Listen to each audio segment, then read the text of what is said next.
Looksmaxxing. One of your biggest problems is not the fact that you can't talk to women, but that insufferable, disproportionate cheekbone. Instead of improving your personality, analyze your face for any flaws, because that jawline is the key to any heart. Now, I want to start this video by saying I actually don't have a problem with men caring about improving their physical appearance. I think that's a standard that we should all have as a priority in this day and age, especially with how far behind men were with looking after themselves. I remember back in the old days, like if you ever mentioned a word about moisturizer or face wash as a man, you'd also have to fight off homosexual allegations. It's not like we talk about those things nowadays anyways, but it's good to see that you don't get stigmatized for caring about those things. And that is pretty much where my praise stops. See, my problem with Looksmaxxing is not people caring about their looks, but how serious your looks are in correlation to you and your value as a human being. Hard maxing, which is when you go through cosmetic procedures to fix quote-unquote deformities on your face. I say quote-unquote because this subgenre and community will literally shame you for having the smallest bit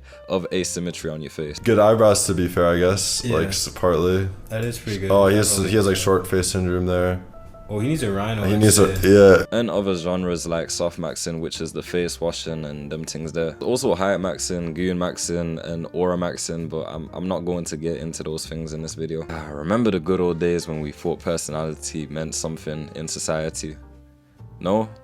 Me neither. People are calculating their worth by the external and not the internal more than ever. It's being taken so serious that young men have been brainwashed to become insecure and ashamed of things that they cannot change about themselves. I remember when plastic surgery used to be seen as something, you know, so obscure, something that you probably shouldn't even talk about doing, but now it's actually becoming reasonable to go and do so. Because if you can change your looks, then why not? If you can become more attractive on your looks and can pay for it, then why not? Well, many studies actually show that plastic surgery prolongs insecurity. It doesn't actually solve it. The initial thought to change something about yourself and going ahead with it may not seem like such a harmful thing in the moment, but realize that you are opening a whole door and corridor of insecurities for you to point out within your hair, your skin, your nose, eyebrow, lips, all of the above. But why has this become so popular? Why has Looksmaxxing became what it is today? The main messiah that I see preaching about this whole Looksmaxxing movement is Clavicular, an influencer that goes around talking about your facial thirds,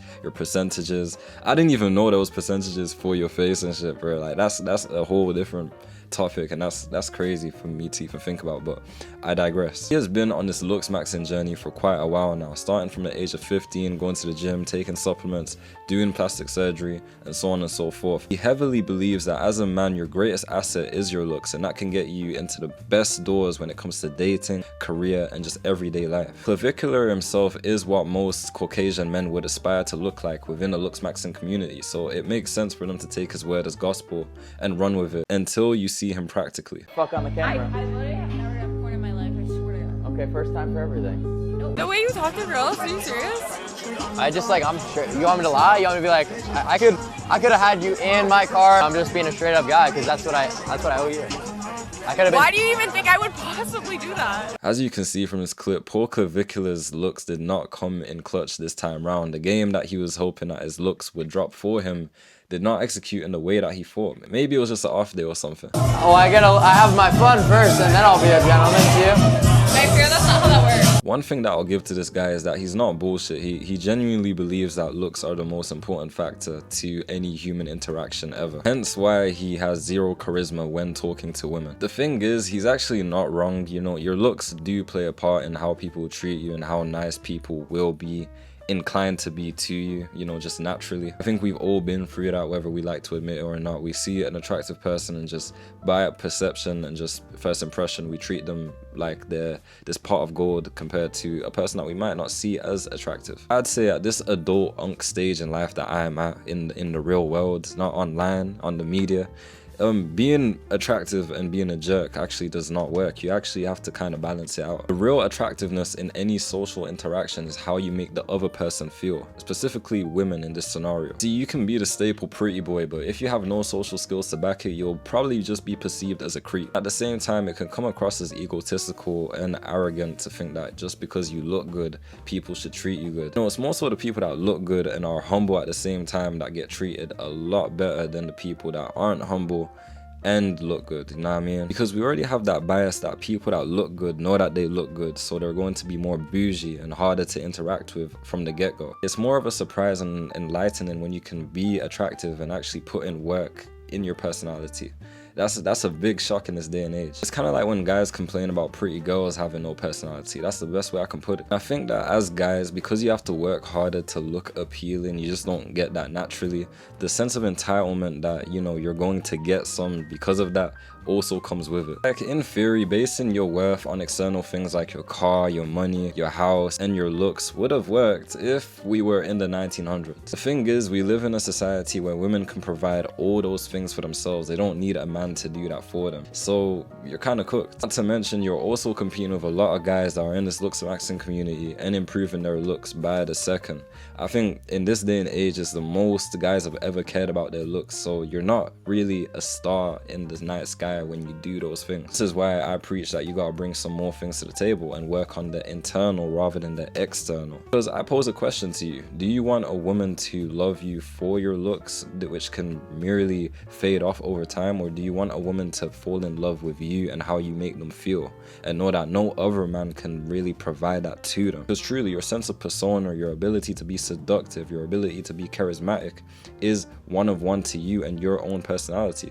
Why not work on that and improve on that rather than your looks? I think the idea for men to engage with their emotional side with a woman and actually be deep and vulnerable to create that emotional connection has become so feared to the point where looks have become the more plausible option. With the help of clavicular making it so popularized, and the idea that a woman will just hand herself over to you because of your looks is a toxic way to live. You gotta make a choice on what you're going to invest in. Is it going to be your actual ability to be a man, your energy, your vibration, your frequency, or is it going to be these things that do not matter in the long run? It's actually so ironic that a movement that was meant to make you feel more confident can make you aware of insecurities that you never knew was there in the first place. Have you chasing a version of yourself that will never satisfy you in the long run? Have you comparing your jawline to the next skinny guy you walk past? Have you correlating people's value to their looks and nothing else? That's really damaging and can really make you feel shit when you don't fit that ideal standard of what a Looksmaxxing type of guy looks like. My biggest advice to men would be to focus on what you want yourself to look like and not what you feel like you should look like within society